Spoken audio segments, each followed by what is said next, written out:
За сайн байцгаанууд. За цэгийн нийлмэл хөдөлгөөн сэдвээр бүгдээр хөдөлгөөний одоо хэлбэрээс хамаарат ямар параметруудыг одоо тодорхойлоход одоо ихэвчлэн оюутнууд алддаг вэ гэдэг дээр зөвлөгөө өгөөд жижигхэн дасгалууд ажиллая. За нэгдүгээрт нь за энэ зурган дээр авъя. За энд болохоор бид нар энэ тэгш өнцгт хавтан дээр O1-ээс эмцэгийн ховлоор ингэж эмцэг нийлмэл хөдөлгөөн хийж байгаа эмцэг явж байна. За тэгэхээр энэ хавтан маань өөрөө энд яах нь одоо хөдөлгөөнгөө цэгийг тойроод энэ хавтан өөрөө эргэж байна. Ямар нэгэн омега гэсэн онцгой хүртэлтэй эргэж байна гэдэг. За тэгэхээр юун дээр хөвчлэн алдд юм бэ гэхээр хөдөлгөөн хамгийн эхлээд нийлмэл хөдөлгөөн хийж байхад бид нар одоо байгуулагч хөдөлгөөнүүд болох одоо харьцангуй болон зөөгцөө хөдөлгөөнүүд одоо эмцэгээ задлж тайлбарлахдаа ойлгох одоо чадвар тутмаг харагдаад байдаг. Энд за бүгдээрээ харьцангуй хөдөлгөөнийг хийр гэдэг энэ тгсээрээ зөөгцөө хөдөлгөөнийг хий гэдэг энэ тгсээр тус бүртэн тэмдэглээд явъя. Тэгэхээр яг энэ нийлмэл хөдөлгөөн хийж байгаа эмцэг маань ямар байгуулагч хөдөлгөөнүүдийг задлаад байна. Хөдөлгөөнөө ойлгох нь чухал гэдэг. За тэгэхээр эхлээд хөдөлгөөн задлах дараа нь түүний хордуудыг чиглүүлэх замаар эдгээр одоо эсхэн бүр дээр авч үзье. За тэгэхээр энд яах нь эмцэг O1 одоо цэгийг тойроод эргэж байгаа хөдөлгөөн нь бол эмцэгийн зөөгцөө хөдөлгөөн, харин O1-ийн дагуу O1X за X тэнхлийн дагуу тийм ээ давшиж байгаа хөдөлгөөн нь харьцангуй хөдөлгөөн байна. За нэгсэндээ O1X-ийн дагуу давших хөдөлгөөн нь одоо хөдөлгөөнтэй тооллын систем дээр явж байгаа давших хөдөлгөөн. За зөөгцөн болохоор энэ хавтан O цэгийг тойроод эргэхэд эмцэг хамт тийм ээ эмцэг нь O цэгийг тойроод эргэж байгаа. Нэгсэндээ эн чинь ямар нэгэн наашаага бид нар X тэнхлэг авчих юм бол OX тэнхлэгийг тойроод эргэж байна гэж үзэж байна гэсэн. За энэ дээр бид нар дараагийн удаад юуг авах вэ гэхээр коррелацийн уртгалын чиглэлийг тодорхойлж чаддаг байх ёстой. Ер нь бол коррелацийн уртгалын чиглэлийг тодорхойлоход бас ихэвчлэн юун дээр оюутнууд одоо алддаг вэ гэхээр энд коррелацийн уртгалыг Чуковскийн дүрмээр тодорхойлоод үзье. Тэгэхээр коррелацийн хурдтгал гэдэг энэ параметрийн хэмжээг бид нар хэмжээг 2 омега E B-ээр харьцангуй хөдөлгөөний шугамар зөөгцөө хөдөлгөөний эргэлтийн өнцөг хурд. За тэгээд эдгээрийн синус омега E вектор B векторуудын хоорондох өнцгийн синусаар үржилсэн хүчээр за энэгээр бид нар коррелацийн уртгалын хэмжээг тодорхойлдог чиглэлийг Чуковскийн дүрмээр хэлбэр тодорхойлж болдог. Тэгэхээр Чуковскийн дүрмээр яг яаж тодорхойлох вэ гэдэг дээр бас аваад явъя. Энд болохоор эмцэгийн харьцангуй хөдөлгөөний чиглэл өгцөн байна гэд үзчихээ шууд. За нөхцөл үүсгээд шууд бүгдээрээ жишээ болгоод авч харьцангуй хөдөлгөөний шугамар. За энд болохоор энэ хөдөлгөөнгөө OX тэнхлийг тойроод ирж байгаа биеийн хурд өнцөг хурд өгсөн. Тэгэхээр энийгээ бид нар зөөгцөө хөдөлгөөний өнцөг хурд гэдээ авчиж байна. За тэгэхээр ерөнхийдөө энд бид нар энэ харьцангуй хөдөлгөөний шугамар зөөгцөө хөдөлгөөний эргэлтийн өнцөг хурд хоёрын чиглэл өгсөн байхад коррелацийн уртгалын чиглэлийг шууд тодорхойлж болно гэж үзэж байгаа. За бид нар лекцэн дээр энийг үзсэн. За ерөнхийдөө эхлээд яах вэ гэхээр омега E векторт перпендикуляр хавтгай гэж байгаа тийм ээ. Омега E векторт перпендикуляр хавтгай. За тэгэхээр омега E векторыг түүний перпендикуляр хавтгай гэхээр бид нар омега E векторыг энэ дээр дүрслэхээр бидний за баруун гарын дүрмээр энэхүү омега E векторыг энэхүү тэнхлэг дээрээ вектор гэдэгт булгахаар бидний хэрэнд яах нь наашаага OX тэнхлийн дагуу омега E векторыг бичиж. За тэгэхээр энэ векторын дагуу за 1-дүгээрт нь 2-дугаарт нь 3-дугаарт нь гэсэн юм авч байгаа тийм ээ. За тэгэхээр 2-дугаарт нь тэрхүү хавтгай дээрээ B2-ийг дүрслээд B2-ийг тэрхүү хавтгай дээрээ проекцл B2 штрик гэж проекцлаар өгсөн байна. За дараа нь B2 штрик гэсэн векторыг омега E-ийн эргэлтийн чиглэлийн дагуу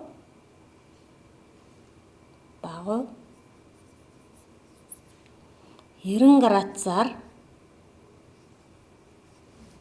эргүүл тооцноо гэдэг. Эргүүлэх гэж авчих. За ингээд ийм 3 үйлдэл хийгээд бидний хувьд яах нь Королевсын ортолын чиглэл тодорхойлогдно гэж үзэж байгаа. За тэгэхээр бид нар энэ дээр яг энэ зургийн хувьд одоо аваад зөвхөн энэ дээр задлаад авъя. Бусд нь энэс хойш схемүүд дээр шууд дүрслэе авчи. За тэгэхээр энд омега E вектор AX тэнхлийн дагуу буюу омега E вектор байна. За тэгэхээр энд X перпендикуляр хавтгай авна гэхээр биднийхээр яах нь Y Z хавтгай авна гэдэг ингээд ойлгоч. За дөрөв нэг юм хавтгай авна гэдэг ойлгочихно. За тэгэхээр энэ хавтгай дээр бидний өгсөн энэ шугам урдыг дүрслэхээр бидний яг энэ хавтгай бол бидний нүүрний хавтгай перпендикуляр хавтгай байна. Тэгэхээр бидний энэ B2 маань энд яах нь яг өгсөн чиглэлд B2. За тэгэхээр бидний тухайн тохиолдолд B2 бол бидний B2 штриктэйгээ шууд давхцаж байна. Энэ хавтгай дээр энийг проекцлох шаардлагагүй өөрөө шууд байж байна. Одоо энийг энэ үйлдэлийг бол яг энэ нөхцөлд бол алгасаад энэ хоёр тухайн тохиолдолд давхцаж байна гэдэг ингээд авчиж байгаа. За тэгэхээр B2 штрик нь энэ олчлаа гэсэн үг шүү дээ. B2 штрикийг эргэлтийн тэнхлэгийг тойруулаад омега E эргэлтийн чиглэлийн дагуу 90 градус эргүүл гэж байгаа. За үүнийг яах нь эргэлтийн тэнхлэг гэхээр энд байгаа энд бол X байгаа тийм ээ. Энэ омега E вектор гэдэг. X-ийг тойруулаад омега E-ийн дагуу 90 градус эргүүл. Тэгэхээр энэ хавтгай дээр байгаа юм чинь нэг омега E-ийн дагуу 90 градус эргүүллээ. Энд яах нь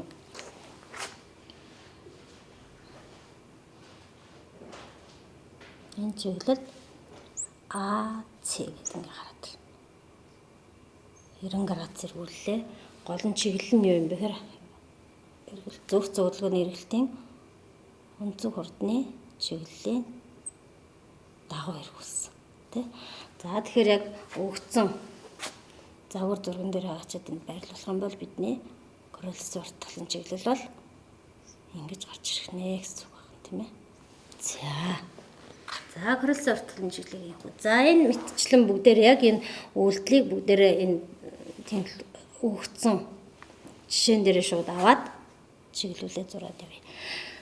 За эхлээд бүгдээрээ эмцгийн харьцангуй болон зөөгцөн хөдөлгөөний хэлбэрийг энд тайлбарлая. За тэгэхээр эмцэг O1-ээс одоо энэ мориогоор тийм ээ эмцэг морой хөдөлгөөн хийж гэн. Тэгэхээр нэгсэндээ эмцэг нь энд байгаа. Штрикийг тойроод ир. Тойрон хөдөлгөөн хийж гэнэ гэдэгт ч болно. Тэгэхээр нэгсэндээ яах нь харьцангуй хөдөлгөөн нь штрик цэгийг тойрон эргэх гэж ингэж авчихна. За нэгсэндээ нэг юм мөрөөр цэг хөдөлж байна гэсэн харьцангуй хөдөлгөөн. За зөөгцөн хөдөлгөөн нь болохоор эмцэг энэхүү бихтэйгээ нэгсэндээ энэ O1 O тэнхлэгийг тойроод за эргэлтийн өнцөг хурдны чиглэл өгсөн гэж бодъё. За бидний зөөгцөн хөдөлгөөний эргэлтийн өнцөг хурдыг омега E гэд өгчээ. За тэгэхээр ийм өнцөг хурдаар энэ би эргэж байгаа. Тэгэхээр дүнтэй ижил О. За наашаа OX тийм ээ. Энэ болохоор OX тэнхлэхийг тойрон эрх хөдөлгөөн хийж байна гэдэг. За дараа нь коррелац уртгалын чиглэлийг энд шууд харьцангуй хөдөлгөөний хурдны чиглэл өгдсөн мэдэгдэж байгаа үед гэж шууд авъя. За тэгэхээр бас л энэ хоёр харьцангуй хөдөлгөөний шугамурд зөвхөн хөдөлгөөний эргэлтийн өнцөг хурдны чиглэл хоёулаа мэдэгдэж байна. Шууд бид нар яах нь коррелац уртгалын чиглэлийг тодорхойлъё. За энэ гурван үйлдэлийг хийн гэсэн. Бээр яг энэ тохиолдолд эхний зурагтаа ижилхэн бидний нүрийн автгаад одоо перпендикуляр бид нар л үжиглсэн энэ x тэнхлийг тойроод энэ би яах нь ингэж эргэж байна гэж үзэж байгаа учраас бидний бээр үнэтэй ижилхэн бээр штрихтэйгээ борогцсон яг ижлэгнийхээ дагуу гарна гэж бодно. Тэгэхээр бид нар одоо энийг шууд борогцлох шаардлага байхгүй бидний нүрийн автгаад перпендикуляр тэнхлийг тойрон зөв хөдөлгөөн тойрон эргэж байгаа тохиолдолд энэ үйлдэлийг хийхгүйгээр шууд одоо 1 2 дугаар үйлдэл хийхгүйгээр шууд 3 дахь үйлдэлийг тийм ээ 1-ийг хийхгүй 2-ыг хийхгүйгээр шууд 3 дахь буюу B2-ийг омега эргэлтийн зөвхөн өнц хурдны чиглэлийн дагуу 90 градус эргүүлээд шууд чиглэлийг тодорхойлж болно гэсэн үг. Тэгэхээр энийг яах нь яшээгээ 90 градус зэрэглээ энд бидний яах нь коррелац уртгалын чиглэл ингээ хараад байна. За дараагийн зурган дээр. За энэ 2 дахь зураг гэж явъя. За энэ 3 дахь дээр. За бас энэ цэгийн за харьцангуй зөвхөн хөдөлгөөнөө харъя. Харьцангуй хөдөлгөөний яах нь O1 X тэнхлийн дагуу шулуун тарихтараар явж байна тийм ээ. Нэгсэндээ O1 X-ийн дагуу зөвхөн хөдөлгөөн нь бол за энэ энд Y-ийн дагуу хөдөлгөөнгөө тэнхлийг тойроод эргэж байгаа хатуу бие юм байна. За энд нухсыг ингээд цилиндр нухс зурчий. За тэгэхээр энд гурвалжин байна наашаага ийшээгээ омега X өнцөг хурдаар явж байна гэдээ үзье. Тэгэх юм бол энд яах нь бидний эмцэг одоо энэ гурвалжин биетэй хамт энэ OY тэнхлийг тойроод OY тэнхлийг тойрон эргэх хөдөлгөөн хийж байна гэдэг үзчихлээ. Нэгсэндээ O-цэг эндээс ийшээ ийм радиусаар тийм ээ ийм радиусаар эргэх хөдөлгөөн хийж байна гэдэг ингээд төсөөлчих болно гэсэн үг. Ийм радиусаар. За тэгэхээр коррелацийн уртгалын чиглэлийг бас харъя. Энд заагаас ийшээ за харьцангуй хөдөлгөөний хурдны чиглэлийг энд би эргээд өгчвөл за энэ дээр болохоор яах нь B-д перпендикуляр B-ийг омега-г агуулсан буюу омега-E вектор перпендикуляр хавтгай дээр парокслох шаардлагатай. Тэгэхээр зөвхөн хөдөлгөөний эргэлтийн өнцөг хурдыг энэ тэнхлэгтэр одоо баруун гарын дүрмээр наашаа эргэж байна гэдэг ингээд үзэх юм бол бидний вектор хэмжигдэхүүн маань ийшээ омега-E вектор гэдэг нь харчиж байгаа. За тэгэхээр омега-E вектор энд байж байна. Үүнд перпендикуляр хавтгай. Тэгэхээр омега-E вектор чинь биднийхээр одоо энд юунд байх нь Y тэнхлэгтэр байгаа юм чинь биднийхээр X Z гэсэн энэ хөө хавтгайг үүнд перпендикуляр хавтгай энэ зэг дээр перпендикуляр хавтгай авъя гэдэг ингээд харъя. За энэ эмцэг байна гэж харъя. Энэ эмцэгээ үүнд перпендикуляр хавтгай дээр парокслоо болгочлоо. За дараа нь эмцэгийн шугамын хурдыг ийшээ 2 дахь үйлдэл хийж штэ энийг тийм ээ. B-ээр бол энэ байна. Одоо энийгээ энэхүү хавтгай дээрээ парокслъя.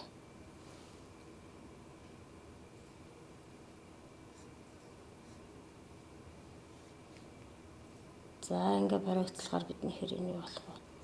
Бээр штрик бол. За 3 дахь үйлдэл нь одоо омега Е-ийн дагуу эргэлтийн тэнхлэгийг тойруулаад эргүүлээ. За тэгэхээр биднийхэр Б-ээр штрик бол ийм байрлалтай байгаа. Тэгэхээр энэхүү Z тэнхлэгийг Y тэнхлэгийг тойроод наашаага ингэж эргэнэ гэхээр одоо бидний нүүрний автгаад перпендикуляр буюу бид норлуу чиглэсэн AC гэсэн чиглэл гарч ирж байгаа. За тэгээд ийм цэгийн кросс уртгалын чиглэл бол энд яах вэ? Ийгүү гарч ирэх нэ. AC. Нэгсэндээ энд Y шигээ Z нүүрний автгаад перпендикуляр X гэж байгаа бол энэ AC энэ хоёр нэгсэндээ параллел нэг чиглэл байна гэсэн үг байна шүү дээ. За 4-т нь. За 4-ийн загвартай. За энэ цэгийн харьцангуй зөвхөн хөдөлгөөний энэ цэг нь O1 буюу за энд байгаа O штрик цэгийг тойроод O1 энэ тарихтаараар тойрох хөдөлгөөн хийж байна тийм ээ. O1 тарихтаараар. За нэгсэндээ O штрикийг тойрон эргэж байна гэж харж байна. За зөвхөн хөдөлгөөн нь болохоор энэхүү цагираг босоо Z тэнхлэгийг тойроод за ийш авч ийм өнцөг урдны чиглэл өгсөн гэж үзэх юм бол ингээд эргэж яана гэж үзэх юм бол OZ тэнхлэг тойрон OZ тэнхлэгийг тойрон эргэж яана гэдэг. Жишээлбэл OZ тэнхлэг тойрон эргэж байна. За энэ цэгийн шугам урдны чиглэлийг за сүүгцэн гэж үзээ шууд авъя. Б-ээр. За омега Е буюу зөвхөн хөдөлгөөний эргэлтийн өнцөг урдны чиглэл өгсөн. За түүний тэнхлэг дээрх флексийг тэнхлэг дээрх вектор эргэлтийн өнцөг урдны чиглэлийг тухайн эргэлтийн тэнхлэг дээр нь вектор хэлбэрээр буулгах юм бол ингээд 10 гарын дүрмээр ингэж аа тийм ээ. Одоо бодит эргэлтийн бодит чиглэлийг болохоор энд омега Е энэ болохоор вектор чиглэл. За тэгэхээр бидний энд харж байгаагаар эргэлтийн Z тэнхлэг дээр омега Е вектор. За кросс уртгалын чиглэл шууд бүгдээрээ харъя. Омега Е вектор перпендикуляр хавтгай авъя гэвэл бид нар X, Y хавтгай авна гэж төсөөлж болно. Ийм хавтгай дээр B-ийг авчирт байрлууллаа. Түүнийгээ тухайн байрлал дээр энэ хавтгай дээр байрлуулахын тулд B штрик болгож прогцлоод омега Е-ийн дагуу 90 градус эргүүллээ. Тэгэхээр бид нар яах нь энэ X-ийн дагуу буюу эндээс цаашаа омега Е-ийн эргэлтийн чиглэлийн дагуу энэ бидний AC кросс уртгалын чиглэл. За 5 дугаарт нь. 5 дугаар зураг дээр очие. За энд бидний нийлмэл хөдөлгөөн хийж байгаа эм цэг маань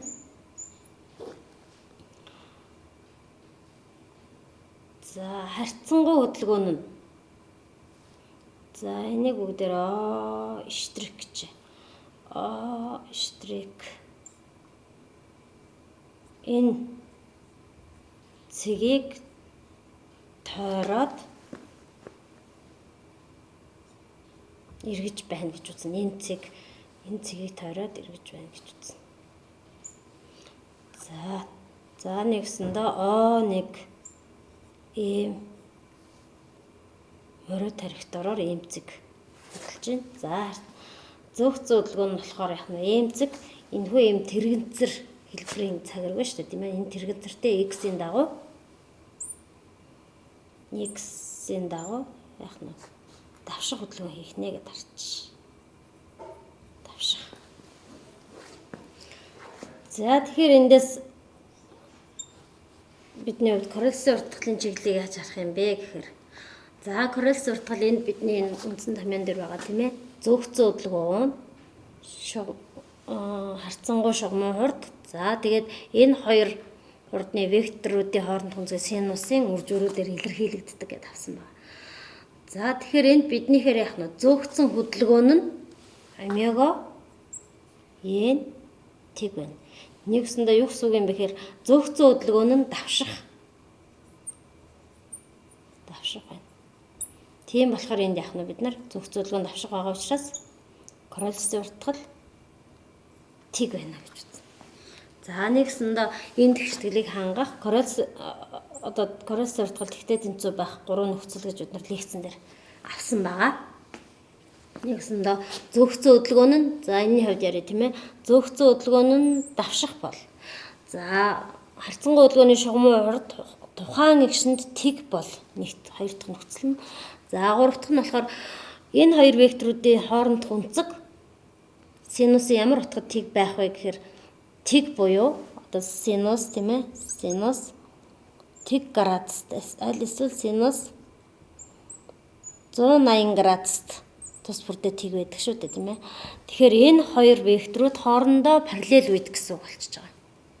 Энэ хоёр векторууд параллел үед. Омега e вектор, b r вектор параллел үед одоо энэ бол тийм ээ параллел үед тус бүрдээ Королсын уртгал тэг байна. Нэгсэндээ Королсын уртгал тэгтээ тэнцүү байх 3 тохиолдол байдаг байна гэсэн үг. За тэгэхээр энд бид нарын 5 дугаар энэ хэсгэн дээр харахад Королсын уртгал үүсэхгүй байх нэ гэж харж болох юм тийм ээ. За 6-ад нь. За энд зөвхцэн хөдөлгөөний омега e зөвхцэн хөдөлгөөний эргэлтийн өнцөг урд. За энцэг за эндээс ишээгээ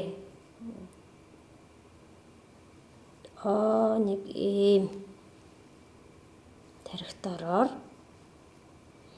хөдөлж байгаа энэ хурдны чиглэл ийшээ байгаа гэдээ авах юм бол за омега e вектор зөвхцэн хөдөлгөөний эргэлтийн өнцөг урдны тухайн эргэлтийн тэнхлэгт ирэх вектор чиглэл бол ингэж байгаа юм тийм ээ. Омега e вектор гэдэг авч. За тэгэхээр одоо бид нар энд эмцгийн хоёр хөдөлгөөн болгоод задлах юм бол харцангуй хөдөлгөөн нь ямар хөдөлгөөн хийгдэнэ? Зөвхцэн ямар хөдөлгөөн. Одоо байгуулагч хүчнүүдээ л одоо нэгсэндээ задлж яриад байна шүү дээ тийм ээ. За харцангуй хөдөлгөөн гэхээр энд яах нь вэ? Нэг энэ шулууны дагуу тарихтаараар хөдөлж байна. Шулуун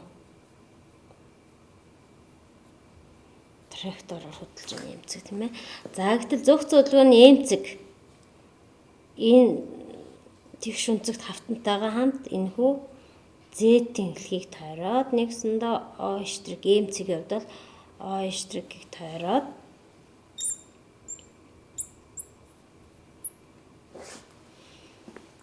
зэг буюу OZ тэнхлэг тойрон эргэж байна гэж үзнэ. Тийм ээ энэ тэнхлэгийг энэ хавтантайгаа тойроод эргэж байна гэж үзнэ. За энэ тохиолдолд Королсын уртгал ямар байх вэ гэхээр одоо бидний энд авсан 3 дахь нөхцөл буюу энэ омега e вектор br хоёр хоорондоо параллел байгаа учраас энд яах нь Королсын уртгал бас үүсэхгүй байх нэ. Королсын уртгал бас тэгтээ тэнцүү. Next. За тэгэхээр энэ Королсын уртгал болон одоо нийлмэл хөдөлгөөний хувьд түүний одоо байгуулагч хөдөлгөөнүүдэд задлж хөдөлгөөнөө одоо энгийн одоо нэг энэ хөдөлгөөнийг одоо наривчлан судлахын тулд нийлмэл хөдөлгөөн хийж явахдаа одоо аль нэг хөдөлгөөнийг судлахдаа нөгөө хөдөлгөөний зогссон байна. Хөдөлгөөнгүй байна гэж үзээд одоо тус урд нь харьцангуй болон зөвхцэн гэж одоо тооллын системтэй өөр тооллын системтэй харьцангуйгаар ингэж тайлбарладаг. Энэ нь болохоор тооцоо хийхэд илүү хялбар болох үүднээс хөдөлгөөний авцад нөгөө хөдөлгөөн нь одоо хөдлөхгүй байна гэж үзээд тус урд нь тооцоод дараа нь яг нь энэ хөдөлгөөнүүдийнхаа одоо кинематик параметруудыг эмхтгэж тооцох нь илүү хялбар байдаг байна.